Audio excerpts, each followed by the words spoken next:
Well, good morning, our beloveds. We are going to try something a little bit different today and see how our another likes it. It's just odd times right now. So many highs and so many lows that many of you are experiencing.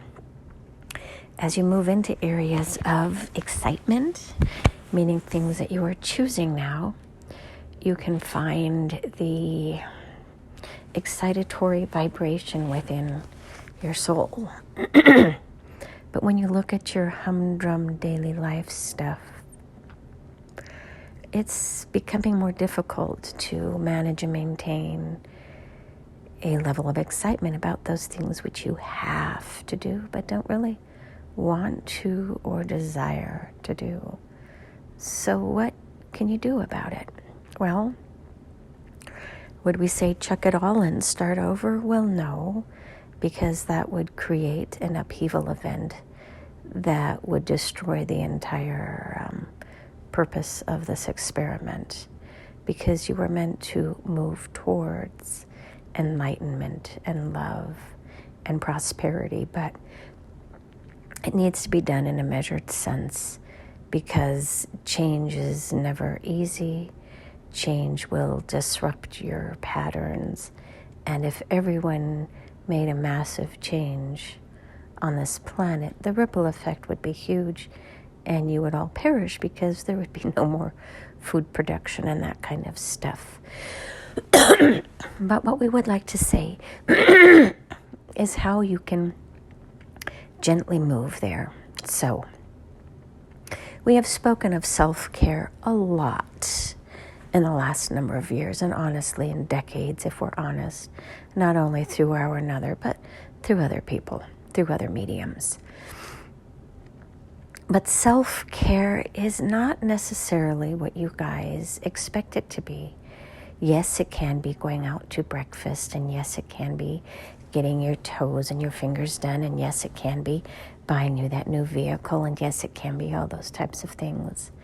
But the question that we have for you is, what can you engage in that really costs no money, actually is a burden of sorts to you, meaning it requires your time, your investment of thought and effort and belief? What if you could start a new career or opportunity for yourselves? Something that would inspire you to benefit others. So could it be donating your time at the library or at the homeless food bank or at the psychiatric hospital, just maybe visiting or talking to people? These are the things that when people volunteer, they sometimes forget where their heart initially was aligned. Who or what do you desire to save? Right? Many people go into hospice knowing that they will never save anyone, but they will provide an end of life or transition experience that helps the other person to feel peace. So you're not saving anyone, but you are protecting the sacredness of the journey. That is what we wish to share with you all today. If you're not here to save anyone or change the outcome, but merely the process, where would you put your time? What would you do if you allowed life to play out exactly as it's going to, but you want to just be present for the shift or the change? What would that look like? Where would you give your love and your affection and your attention and your compassion and your time? It's not at all what you all think it is, this shift from the Piscean into the Aquarian age. It is a transition. It is a death for many.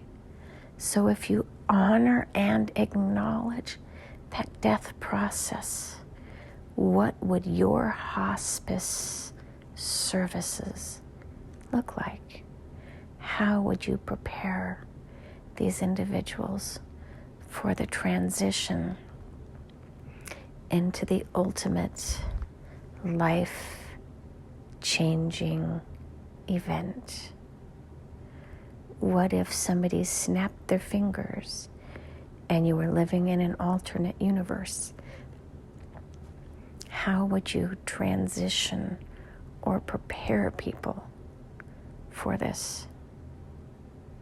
It's important. It's probably really important. And you will understand that only when you do arrive on the other side. Letting go of what was and what you desire, and leaning into the mystery of the unknown is the greatest gift that you can give yourself and that you can teach or offer others. Your ability to transcend the fear and the worry and the constant, am I going to be okay? It is okay. It will be okay. It always has been okay. It's just not what you planned for, but just what is. And we shall leave it there. And so it is. Namaste.